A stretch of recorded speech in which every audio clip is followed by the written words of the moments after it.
Let's talk about something that completely flips the script on how we connect with people, especially the emotionally avoidant. You know the type, the ones who seem indifferent when you get vulnerable, the ones who pull away just as things start to feel intimate. It's frustrating, confusing, and if you're not grounded, it can make you question your own value.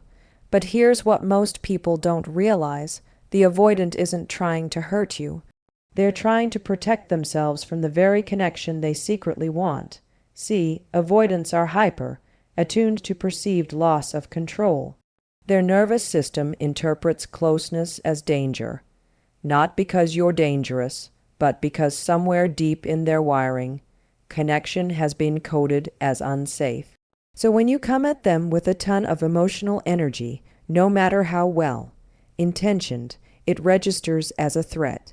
Their walls go up, they shut down, and you're left feeling rejected, wondering what you did wrong. But here's the truth, and this is important.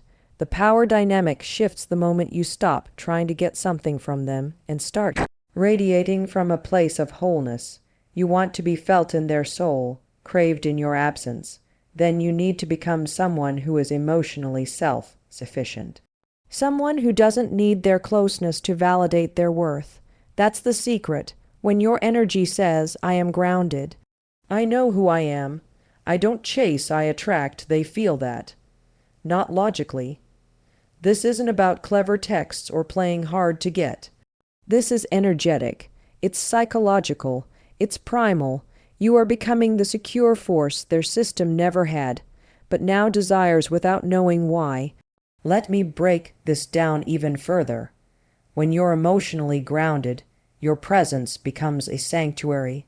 You're not reacting. You're not analyzing every breadcrumb they drop. You're just existing solid and still. That grounded presence calms their nervous system. It signals safety without suffocation.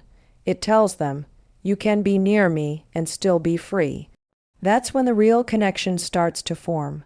Not in your words, but in your state. Here's what this looks like in practice. You're not over-explaining your feelings. You're not trying to decode their behavior. You're not sending long emotional paragraphs hoping to break through. You're focused on yourself, your routines, your purpose, your values.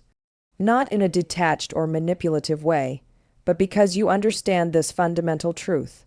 No one can feel you in their soul if you're not fully rooted in your own. Avoidants crave people who don't collapse in the face of their distance. People who can hold space without rushing to fill it. People who can say, "I care about you, but I won't abandon myself to make you feel safe." That right there, that inner boundary, it's magnetic. Why? Because it's rare, and it's the exact opposite of what their past has taught them to expect from intimacy. Most people come at the avoidant from a place of emotional urgency. "Why won't you open up? Why don't you let me in?" But when you approach them with calm certainty, when your energy says, "I see you, I respect your space, and I won't shrink to keep you comfortable," you become unforgettable. Because in that moment you're not mirroring their fear. You're modeling stability, and that is deeply attractive to someone who's always been emotionally self-reliant out of necessity. Now, this doesn't mean you suppress your needs or pretend to be aloof. This isn't about performance.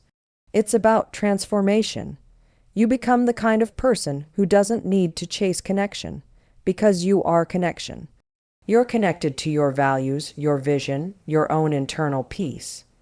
And because of that, you can hold others, yes, even the avoidant, in a space that feels liberating instead of overwhelming. When you show up like that, they start to crave your energy, not because you're always available, but because when you are, you bring something rare, a quiet power, a softness that doesn't smother, a clarity that doesn't demand. That's the kind of presence that gets into someone's soul. That's what makes them feel you long after you're gone. So if you want to make an avoidant feel you in their soul, if you want to be the energy they can't stop thinking about, it starts with your own internal work. It starts with cultivating a kind of confidence that doesn't need validation, a presence that doesn't perform, a depth that doesn't demand, because when you become that, when your life is a reflection of your worth and not a chase for someone else's approval, you don't just attract people, you transform them, and that's what they remember, that's what they crave, because at the end of the day, the most magnetic thing you can ever be is whole. So now you've grounded yourself, you've stopped chasing, and you've started radiating calm, quiet strength. That's the foundation, but here's the next level. This is where it gets really interesting. Avoidants aren't cold. They're not heartless. They're not incapable of love. That's a myth people tell themselves to avoid their own disappointment. What avoidants actually are is guarded, hyper, vigilant, not emotionally dead, but emotionally contained. And deep down beneath all the armor, there's a part of them that desperately wants to be seen, not fixed, not chased, just seen. And here's the trick most people miss. If you want an avoidant to feel you in their soul, you don't go louder.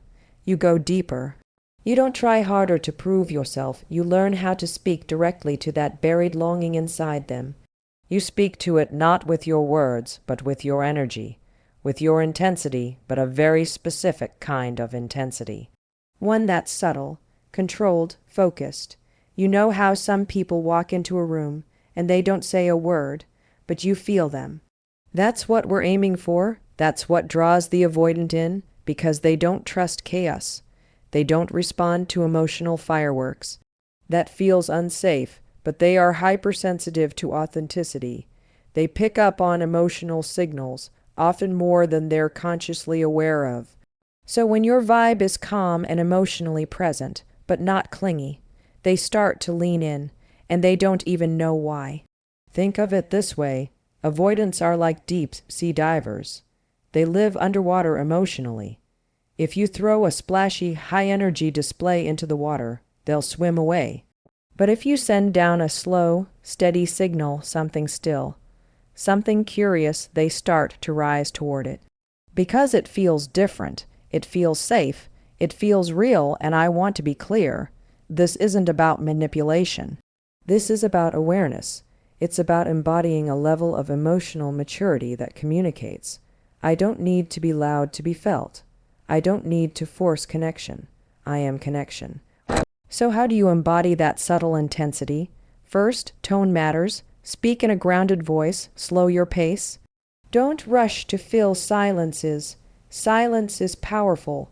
Most people are terrified of it, especially in emotionally charged moments. But silence gives weight to your presence. It makes the other person listen more closely. And with avoidance, silence creates space. And space is what they trust. Second, eye contact, not the aggressive kind, not the I'm staring at you to decode you kind. I'm talking about the kind of eye contact that says, I'm here, I'm not afraid of you, I see you, and I'm not trying to get anything from you. That's rare. That's disarming. That's unforgettable. Third, vulnerability. But with control, this is a big one. You want to offer small, sincere pieces of yourself, not unload everything. Avoidants don't do well with emotional flooding, but they do respond to glimpses of realness. So maybe it's a quiet admission. Sometimes I struggle to express what I'm feeling, but I'm learning. That kind of statement is powerful because it invites connection without demanding it. You're leading by example. You're saying, I can be open, but I won't bleed on you. You become a mirror, not to their fears, but to their potential. Your energy becomes an invitation to step into emotional depth, not because you asked them to, but because they felt safe enough to want to. That's the difference. This is what we mean by speaking to their hidden longing. You're not dragging it out of them. You're not confronting them about why they won't go deeper. You're embodying the depth. You're holding it lightly like a torch and letting them decide whether to come closer.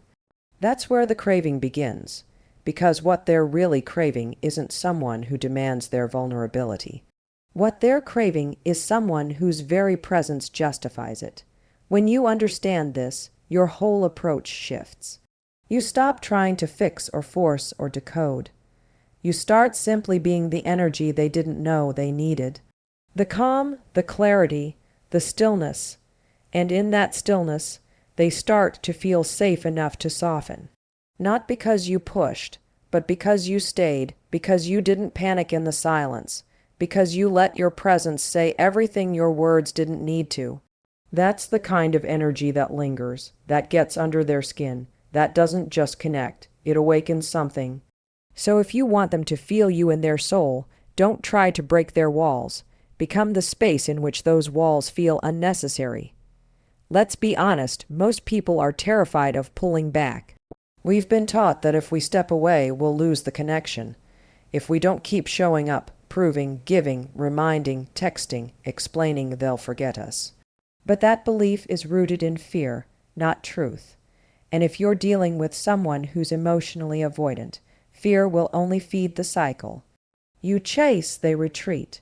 You give more, they feel smothered. You over-communicate, they under-respond. It's exhausting, and the only way to break that cycle is to reclaim your power. That starts with learning how to let absence become your presence. Here's what I mean by that.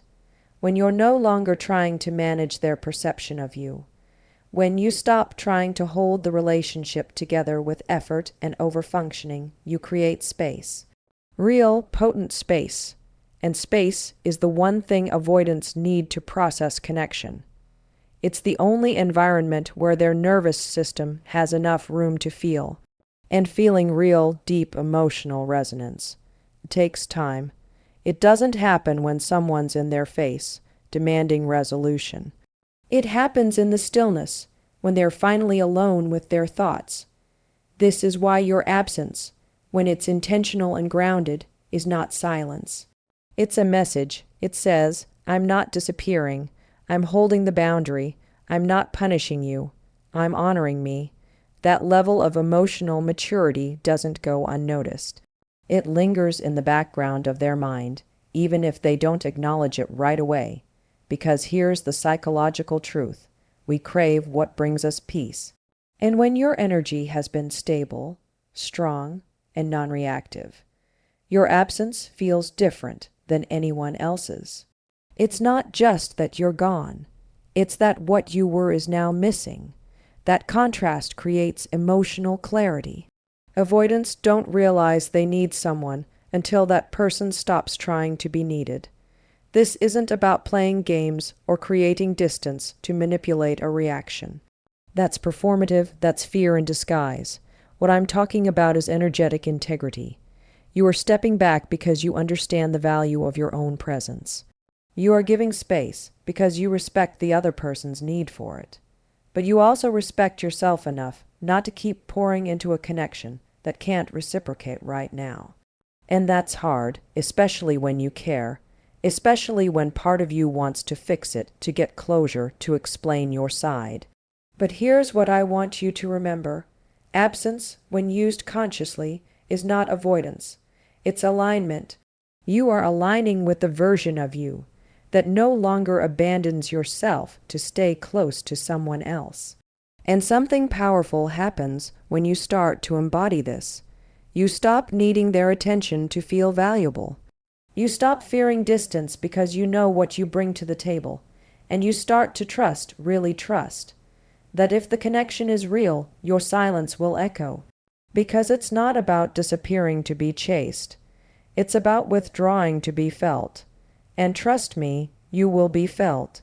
Because emotional avoidants are not immune to longing. In fact, they feel it more intensely than they let on. They just don't know how to express it in the moment. But when you pull back with love instead of anger, when you walk away without slamming the door, you stay imprinted in their emotional memory. Not as someone who begged for closeness, but as someone who modeled self-respect and that kind of presence. It doesn't fade. It grows in your absence. Eventually, something shifts. Maybe they don't say it directly. Maybe it takes time, but there comes a moment when the emotional dust settles and they miss you. Not just your words or your body, but your energy. The way you made them feel safe without pressure. The way your presence brought calm instead of chaos? That's what they crave. That's what haunts them, and it only becomes clear once it's gone. So the next time you feel the urge to chase, explain, or reinsert yourself into someone's space, pause. Breathe and remember, your absence is not a threat, it's a mirror. It reflects what your presence truly meant. And if you've shown up with grounded confidence and depth, that reflection will speak louder than anything you could ever say. Let them feel it, let them sit with it, because only in the silence do they begin to hear the truth of who you really are.